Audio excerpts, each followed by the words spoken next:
everyone. I'm Sujani, faculty in physics at Institute of Aeronautical Engineering, Hyderabad. Today we are going to see one demonstration of experiment from physics laboratory, that is Planck's constant. How do we determine the Planck's constant using the apparatus? Let us look at the brief outline of the experiment. First is the aim of the experiment. Aim is that one particular statement that describes the very purpose of doing the experiment. Seeing the aim, anyone can tell what we are going to do in the experiment. Then apparatus required, it is the tools or the components or the equipment that is required to do the experiment. Then we will look at the theory, the principle and the formula. So to do any experiment, you need to have a theoretical background and also a formula which is derived using mathematical expressions. So we will understand the theory, analyze the principle that lies behind the experiment and then use the formula in doing the calculations. Then we have the circuit diagram or the experimental setup. So whenever you need a circuit, you will have to first draw the circuit diagram and make the connections as per the circuit diagram. And if it is not an experiment related to the flow of current or a circuit, you need an experimental setup. So we will also look at the experimental setup for the experiment. And then a procedure. Procedure is nothing but a plan. A plan how we are going to do the experiment, and in the procedure we will call it as a stepwise procedure. Each step will be able to describe. And then observation table which is required to tabulate the readings. Whatever observations we are making while doing the experiments, you need to tabulate to do the analysis. So we need an observation table for that. And then calculations, we do the calculations to find whether the theoretical values are matching with our experimental results or not. Then a graph we require to do the analysis, or sometimes you take the data from the graph to conclude or to arrive at the result. So the result is the final outcome of the experiment. And then we also have a viva voce at the end. Viva voce is nothing but a set of oral questions which are intended to test your practical skills as well as your knowledge. Now coming to the aim of the experiment. The aim is to determine the Planck's constant using light emitting diode. So here we are going to use a light emitting diode, which we also call it as LED. We'll use this LED to determine the Planck's constant. Now the apparatus required. So here we are using a Planck's constant trainer kit. Now, even in my earlier videos, I told you at this level, most of the times, instead of connecting all the components individually, we'll be using a trainer kit like this. This is a Planck's constant apparatus training kit using LED. We are doing the experiment.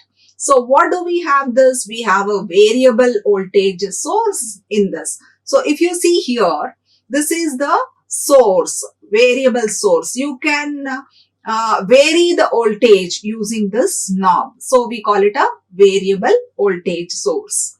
And then you have a voltage display meter. This is the voltage display meter. Whatever voltage we have set, it will be displayed using this voltmeter.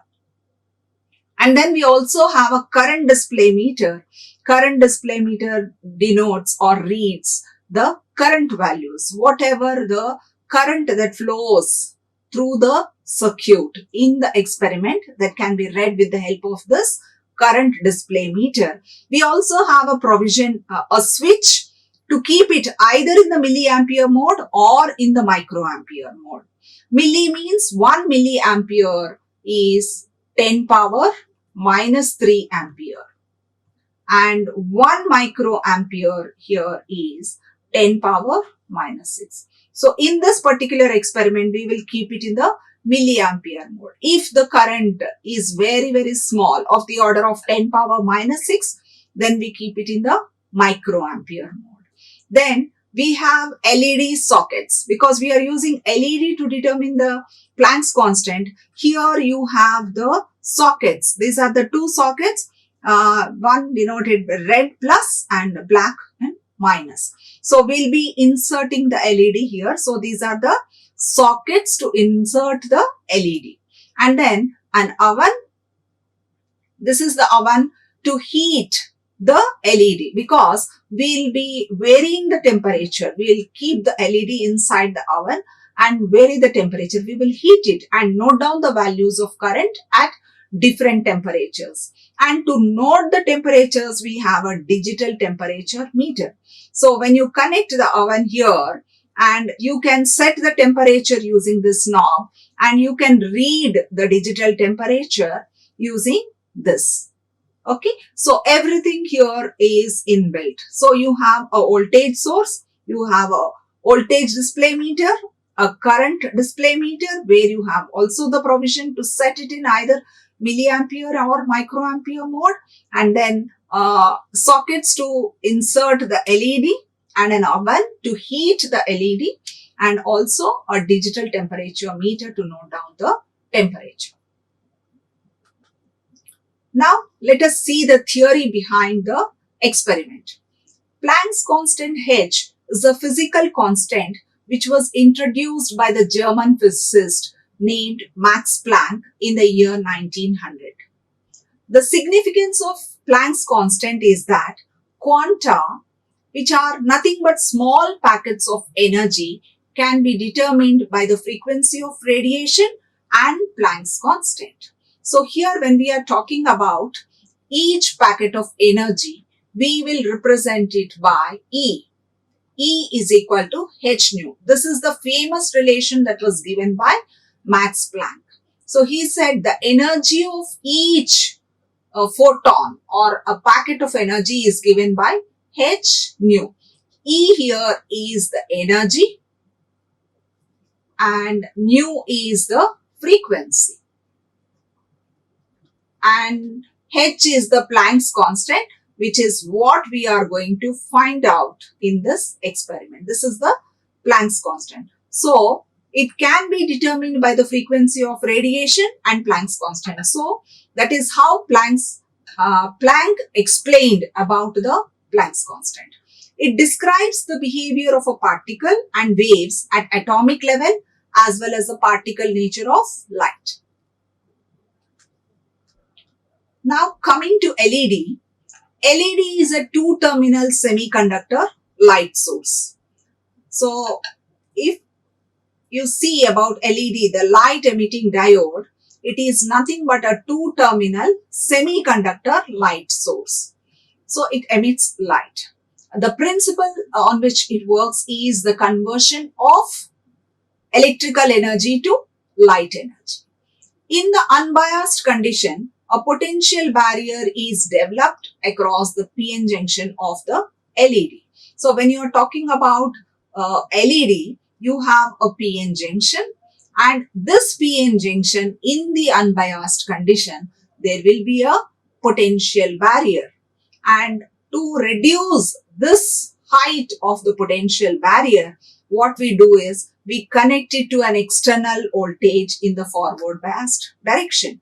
Then the height of the potential barrier across the PN junction is reduced. So we need to understand the terms what a PN junction is, and in unbiased condition, how a potential barrier is developed, and in order to reduce the potential barrier, how do we apply forward bias with the help of an external voltage. These are the terms you need to understand, which I will be explaining in the next few slides. So what is a PN junction? First, when a layer of P-type semiconducting material is placed with a layer of N-type semiconducting material in such a way that the atoms of the P-type combine with the atoms of n-type across the surface of contact. Such a surface junction where the combination has occurred is known as p-n junction. If I put it in the form of a diagram, I'll take a p-type semiconductor material, p-type, and keep it in contact with n-type. Okay, at the junction, what happens? The p atoms of the p-type will combine with the atoms of the n-type, and this is what we call it as the p-n junction. Now, what happens when a p-n junction is formed? So, when a p-n junction is formed in the region of contact, so here we need to understand this diagram very clearly. If we have taken the n-type and the p-type, they are kept in contact, and this is the surface of contact. So, at the surface of contact, what happens here is the electrons from the n-type diffuse and combine with the holes on the p-type. These electrons from here, they will diffuse and go on to the p-type and combine with the holes in the p region. Because of this, what happens? It leaves the n region near the boundary positively charged. You can see all these positive charges near the boundary. These are arising due to the diffusing of the electrons from the n side onto the p side and combining with the holes on the p side. So a similar thing will happen when the holes diffuse from the p-type onto the n side. They leave negative charge on the near the junction on the other side. So because of this, there is an electric field that is developed in a small region on either side of the junction. So you can see here, we are able to see the positive charges, and here there are negative charges. Whenever you have the separation of charges, there is a field that is developed. So the field is denoted by E. So this region, which is depleted of the charges, we are calling it as depletion region. And the thickness of this region is usually very small, of the order of 6 into 10 power minus 6 centimeters. Now, because of these charges that are present on either side of the junction, they will obstruct the further movement of electrons from the n side onto p side and holes from p side onto the n side. So they form a barrier for further movement of holes and electrons. So what we call it as, we also call it as barrier potential or a junction barrier. So whenever you need to understand, because in the experiment we will be talking about the barrier potential, because the electrons have to cross the barrier potential, what do we do? So the barrier potential is formed because of the electric field that is developed across the junction. Now, how do we reduce the potential barrier? If an external voltage is applied across the depletion region, we are calling it as VF, is connected in such a way that the positive of the source is connected to P side and the negative of the source is connected to N side. Then we call it as forward bias. What is it? If you see here clearly, you have a P-N junction that is formed. This is P, this is N. So here we are having the positive charges because all the electrons have gone on to the other side and there is negative. And because of this, what is happening? There is an electric field that is developed. Okay. So in order to lower this potential barrier, what we do is we apply some external voltage. How do we apply the external voltage? In such a way that the positive of the source, this is the external supply.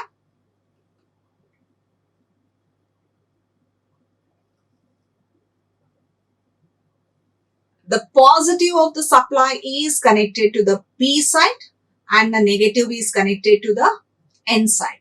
Then you call it as forward bias. So when we connect it in this way, what happens?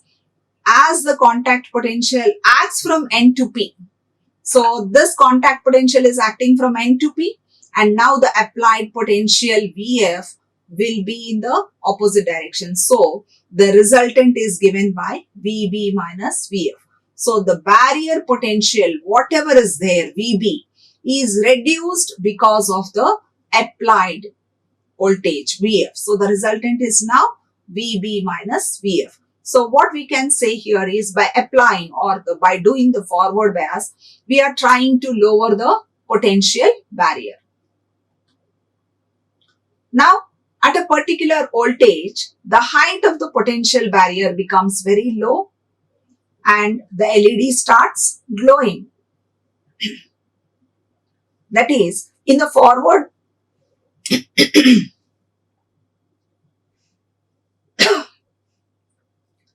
in the forward biased condition, electrons crossing the junction are excited, and when they return to the normal state, energy is emitted. So what we need to understand here is if there are two different levels, this is E1 and this is E2. The electrons, as they cross the junction, what happens is they are excited, they are here. And when they return to the normal state, when these electrons return to the normal state, they emit the energy. And this energy is emitted in the form of light, and you see the LED glowing. Why does the LED start glowing? You need to understand. As the barrier potential is low, the electrons will cross the junction, and when they cross the junction, they are excited. And after excitation, when they come back to the ground state or when they come to their normal state, the energy is emitted. And this particular voltage, we call it as the knee voltage or threshold voltage. So once the knee voltage is reached, the current may increase, but there will not be any change in the voltage. Now, when we are doing in the experiment, what we do here is, we are using the method to determine the real height of the potential barrier. What we do here is, we are directly measuring the dependence of current on temperature, keeping the applied voltage slightly below V0. Now we know V0 means exactly the voltage at which the LED starts glowing. Now when you use the LED, you will keep it slightly below the knee voltage. We'll keep the applied voltage slightly below the knee voltage. And then when you keep on varying the temperature, there will be a variation in current. And then you plot a graph for 1 by T along the x-axis and ln I. This is the current. Take the ln of I and plot it along the y-axis. The slope of this can be used to determine the value of V0. So how do we calculate V0 is from the graph. Now the formula which is used here is H is equal to E V0 upon C into lambda. H is the Planck's constant which we are trying to find out. E is the charge of electron which is a constant 1.6 into 10 power minus 19 coulombs. And lambda is the wavelength of light that we are using here, is the red light around 6500 angstrom unit. And C is the velocity of light which is again a constant 3 into 10 power 8 meter per seconds. And V0 is the voltage across the barrier. I told you that we are going to find it with the help of the graph. All the other things here, E is a constant, lambda is a constant, C is a constant. So in order to find this constant, Planck's constant H, you need to know the value of V0, which is the voltage across the barrier. How do we get the value of V0? We have a formula to find V0. So V0 is equal to V minus delta ln I upon delta T inverse. So all this I'll call it as the slope from the graph. We get it from the slope of the graph into K by E into eta. So what is K here? K is the Boltzmann constant and its value is also fixed 1.38 into 10 to the power of minus 23 joule seconds. And again, we have seen the charge of the electron. We have seen 1.6 into 10 power minus 19 coulombs. And this is the eta is the material constant, which is around 1.7678.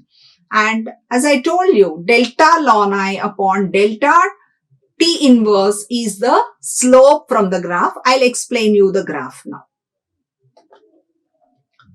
So how we are getting the graph? We are plotting the values of 1 by T into 10 power minus 3. Why we are getting is whenever we take the temperature in Kelvin and take the inverse 1 upon T, you will get 10 power minus 3. So 1 by T values along the x-axis we are plotting, and ln I, the current is in milliampere. So this we are plotting along the y-axis. So when you do this, you have a graph with a negative slope. If you see this graph, this has got a negative slope. And these are the values of y2 and y1, which will give us delta ln I. What is delta ln I? Is the value of y2 minus y1. And here you see delta T inverse. So if this is my T1 inverse and this is T2 inverse, so delta T inverse, because we are taking the value of 1 by T. So this will be 1 by T1 minus 1 by T2. That is x2 minus x1. So whenever we write slope, the general formula for slope here is y2 minus y1 upon x2 minus x1. So the y2 minus y1 is delta ln I, and x2 minus x1 is delta T inverse. So we get the value of delta ln I upon delta T inverse from the graph. Now the procedure, how we are going to do the experiment, stepwise procedure we are going to see. Insert the LED in the LED socket of the trainer kit. So this is the trainer kit. We have seen the sockets. So we will take the LED and we will insert it in this sockets. The LED is inserted inside the socket. Okay. And we will set this switch to the milliampere position. Now adjust the voltage. You will use this knob to adjust the voltage, applied voltage, slightly below the band gap of LED. Now, when I said we are trying to reduce the potential barrier by doing the forward bias or by applying the forward bias. So what we are doing it, we are keeping it slightly below V0. So it will be slightly less than 1.76 volts if you are using a red LED, because we have different colors in LEDs. So if you are using the red LED, we'll be keeping it slightly below 1.76. Now we'll have to note down the voltage. So whatever voltage you have set initially, that is below the V voltage, you will have to note down that particular voltage V. Then insert the LED into the oven. Whatever LED you have connected here, we will keep it inside the oven. And before inserting it into the oven, you should make sure that the switch of the oven is in the off position, means it is not heated already. And then the temperature knob, here we have the knob to adjust the temperature. This is also in the minimum condition. Then set different temperatures with the help of the knob. Once you insert the LED into the oven, you adjust the temperature knob and then note down the readings of the current at different temperatures. So you are varying the temperature. As you vary the temperature, the current also varies. So note down the readings of the current for different temperatures. Draw a graph for ln I versus 1 by T. We have already seen the graph. 1 by T along the x-axis and ln I along the y-axis. Now the corresponding voltage V0 across the LED is measured using the formula, which is the knee voltage. We have seen the formula for V0. We'll use that formula and calculate the value of V0. Once you get V0, we will apply it in the formula. H is equal to EV0 into lambda upon C and calculate the value of H. Now let us see the demo of the experiment. The aim of the experiment is to determine the Planck's constant by using light emitting diode. Let us see the apparatus that is required.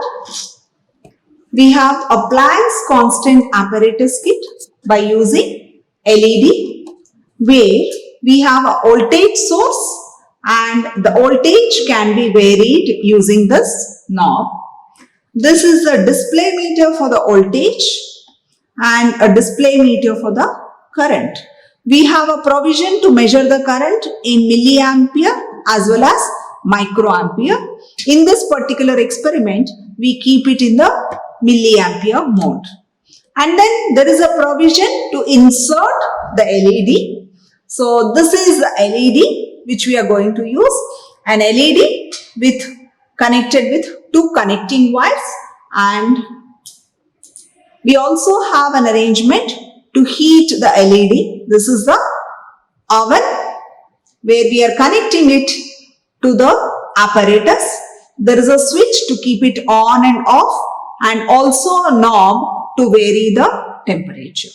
So as we vary the temperature can be read using this digital temperature meter. Now coming to the procedure. As we have seen in the theory, when we have an LED and apply a voltage across the LED at a particular voltage called the threshold voltage, the LED glows. Now let us insert the LED into the sockets provided in the apparatus and switch it on. Switch on the kit. Now keep on varying the voltage and observe the LED.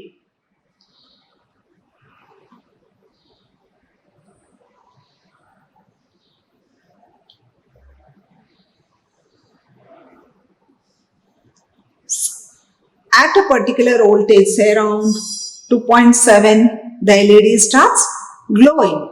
So note down this voltage as threshold voltage. So as per the procedure, we will keep the voltage slightly below the threshold voltage. So I reduce the voltage so that the LED does not glow. Means we have kept the LED at a voltage slightly less than the threshold voltage. Now we will keep the LED insert it in the oven and keep the switch on. So as the temperature increases, we can note down the current. We can vary the temperature using this digital temperature meter and note down the current. For different temperatures, say in steps of 5 degrees Celsius, we will note down the temperatures as well as the current and tabulate the readings in the given tabular column. I hope you have clearly understood the demo. Let us see how we are going to tabulate the readings. So we need a tabular column to tabulate the readings or the observations. So first column is the serial number and then comes the temperature. Here the temperature we are noting down in T degrees Celsius. Means on the Celsius scale we are noting down the temperature. We are starting around 32. Generally the room temperature is around 28 to 30. So we may start from 32. Keep on increasing in steps of 5 or 6 degrees Celsius. Keep on varying the temperature. You can adjust the temperature now and note down the current. So for this particular temperature, this is the current in milliampere. You also need to note down because we have put it in the switch in the milliampere mode. So this is the value. These are the values of current. Then the second column you have temperature in degree Kelvin because we are doing all calculations in the SI system. So in SI system the temperature is measured in Kelvin. So here we are putting it as T degree Kelvin. So how do we convert this 32? T degrees Celsius will be equal to T plus 273 degree Kelvin. So this is the conversion. So 32 plus 273 will give us 305. So once you get the value of T, you have to find the value of 1 by T. So the value of T here is 305. So 1 by T will be 1 upon 305. So you will get something like 0.00328. Okay, in order to avoid these zeros, we write it in the standard form as 3.28 into 10 power minus 3. Instead of writing it in the decimal place or writing 10 power minus 3 for each value, what we are doing here is we are keeping 10 power minus 3 here so that all these readings carry 10 power minus 3. And then once you have got the value of I, you can find the value of ln I. Why we are doing this is once you get the temperature and the current, the rest all are only conversions. You are doing the conversion to Kelvin scale.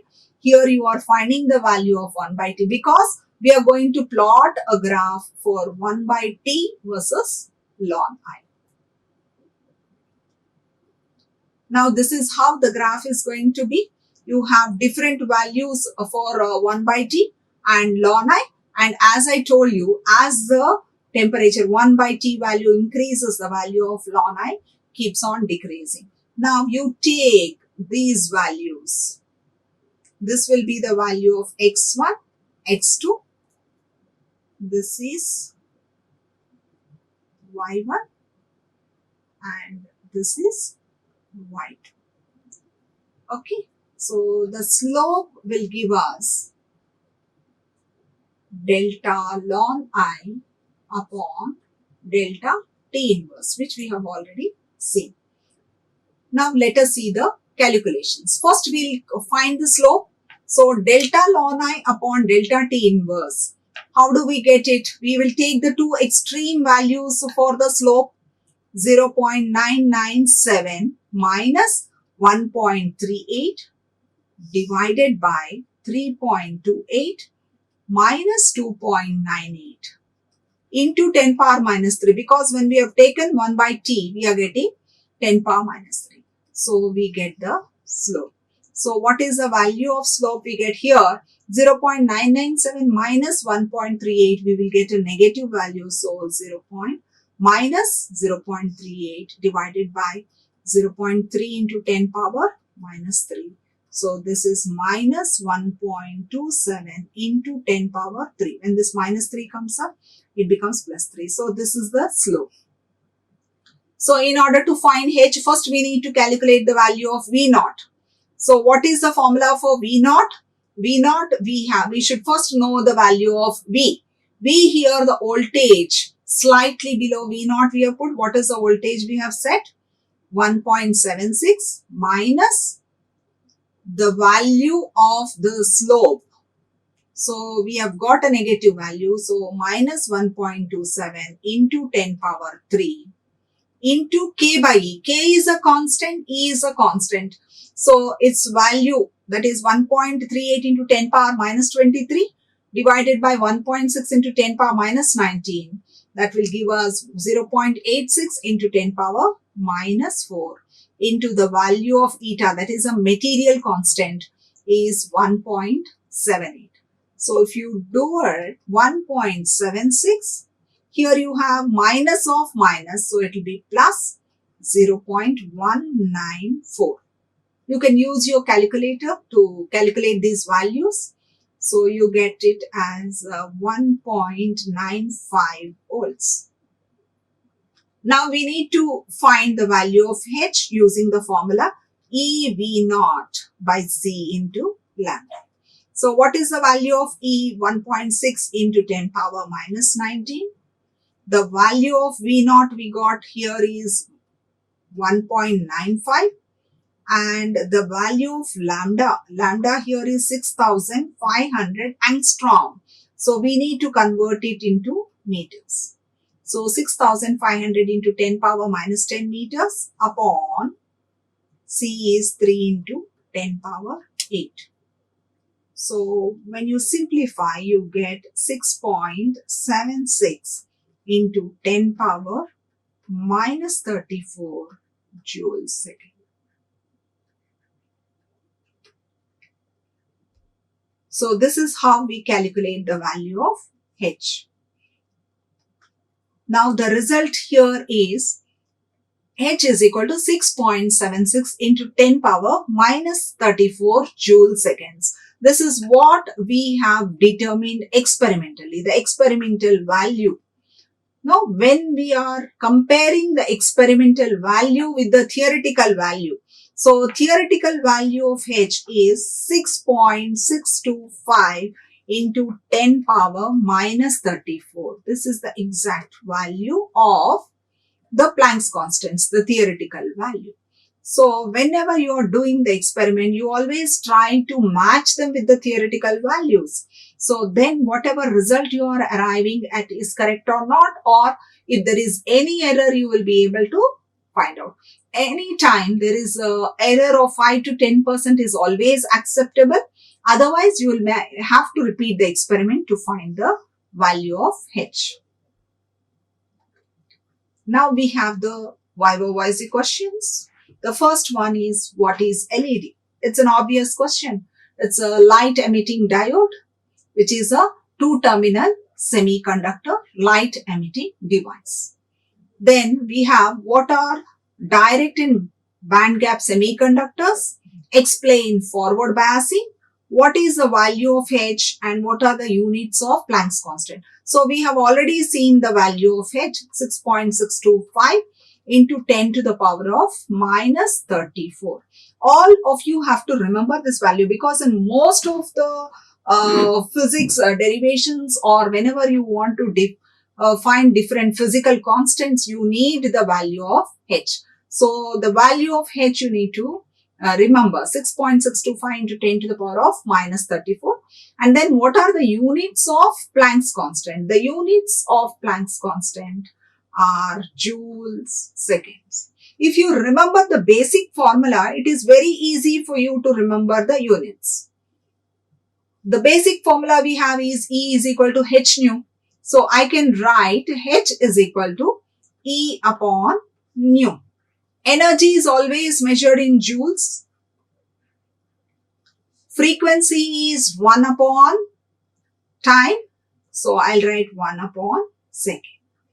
So if I take it to the numerator, I get joule second. This is how, if you remember the basic formula, you can easily remember the units. Okay. Now coming to the direct band gap. So PN junction diode operated under forward bias gives rise to injection luminescence. This is what I have explained in the beginning. So under forward bias, majority carriers from both the sides cross the potential barrier and enter the other side where there are minority carriers. So we have seen the diagram.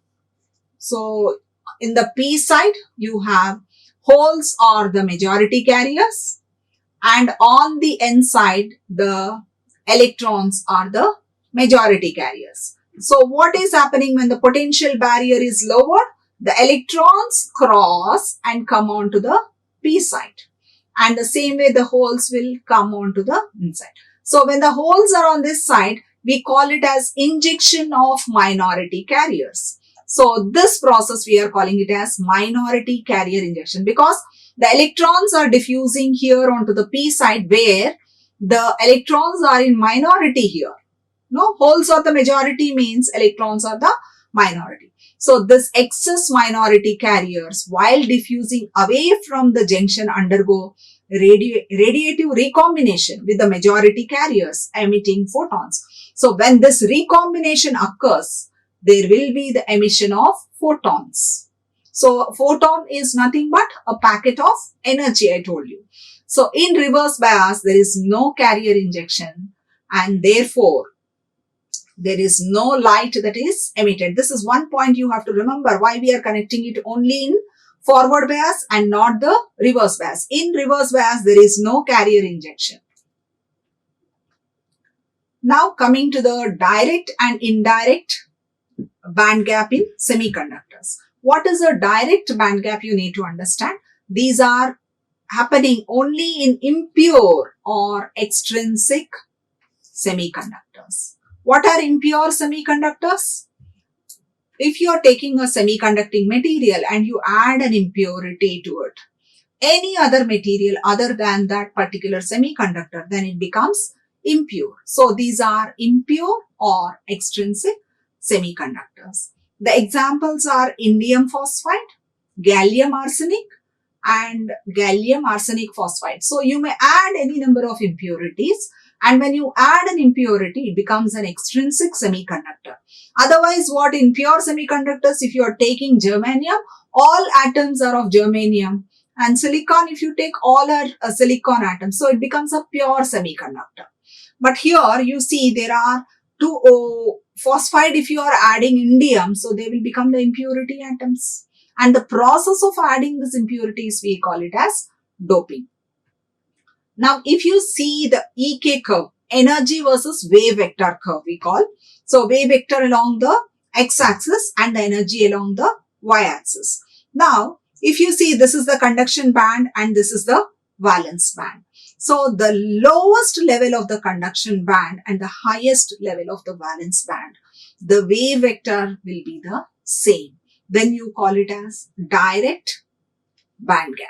For you to understand it very clearly, I have put the indirect band gap also. Now, if you see here in an indirect band gap, if this is the lower level here and this is the upper level for the valence band, there is a difference of delta K in between the two. This level, this wave vector and this wave vector, there is a gap or a lagging behind. Okay, so you call this as indirect, but if there is no and they are lying in line with each other, then you call it as direct band gap. Now, the minimum energy of the conduction band and the maximum energy of the valence band have the same value. K1 is equal to K2. And what is happening here? Because of the direct band gap, what is the advantage of it? Is the electron from the conduction band can recombine with the hole in the valence band directly by emitting the light of photon of energy h nu. So the direct recombination happens and light is emitted. Now they are used to fabricate LEDs and laser diodes. That is why we use direct band gap semiconductors for LEDs and laser diodes. And the lifetime of the charge carriers is also less. So if the lifetime is less, they come down very easily. So the recombination rate is also more. And the emission of light has an energy gap Eg is equal to hc by lambda. So we will be using this formula. This is expressed in electron volt. Eg is equal to hc by lambda. So if you know the value of h, c and lambda are constants, you can find the energy gap also. So now what is forward biasing? This is the p type, this is the n type. Brought together, we get a junction that is formed. And because of the junction, because of the diffusing of the electrons from n to p and holes from p to n, there is a barrier that is formed. And in order to overcome this barrier or lower the barrier, we are applying an external voltage. And how we apply the external voltage? If the positive is connected to the p side and the negative is connected to the n side, then you call it as forward bias. And what happens in forward bias here is the barrier potential is lowered and the resultant is given by VB minus VF. So this is what you need to understand in this experiment. If you want to know more about the experiment or understand it clearly, you can refer to the lab manual from your CMS login, or you can also refer to your reference books, Practical Physics by C.L. Arora and Practical Physics for Engineering Students by Vijay Kumar and Radhakrishnan. Thank you. Like, share and subscribe. Hit the bell icon for more updates.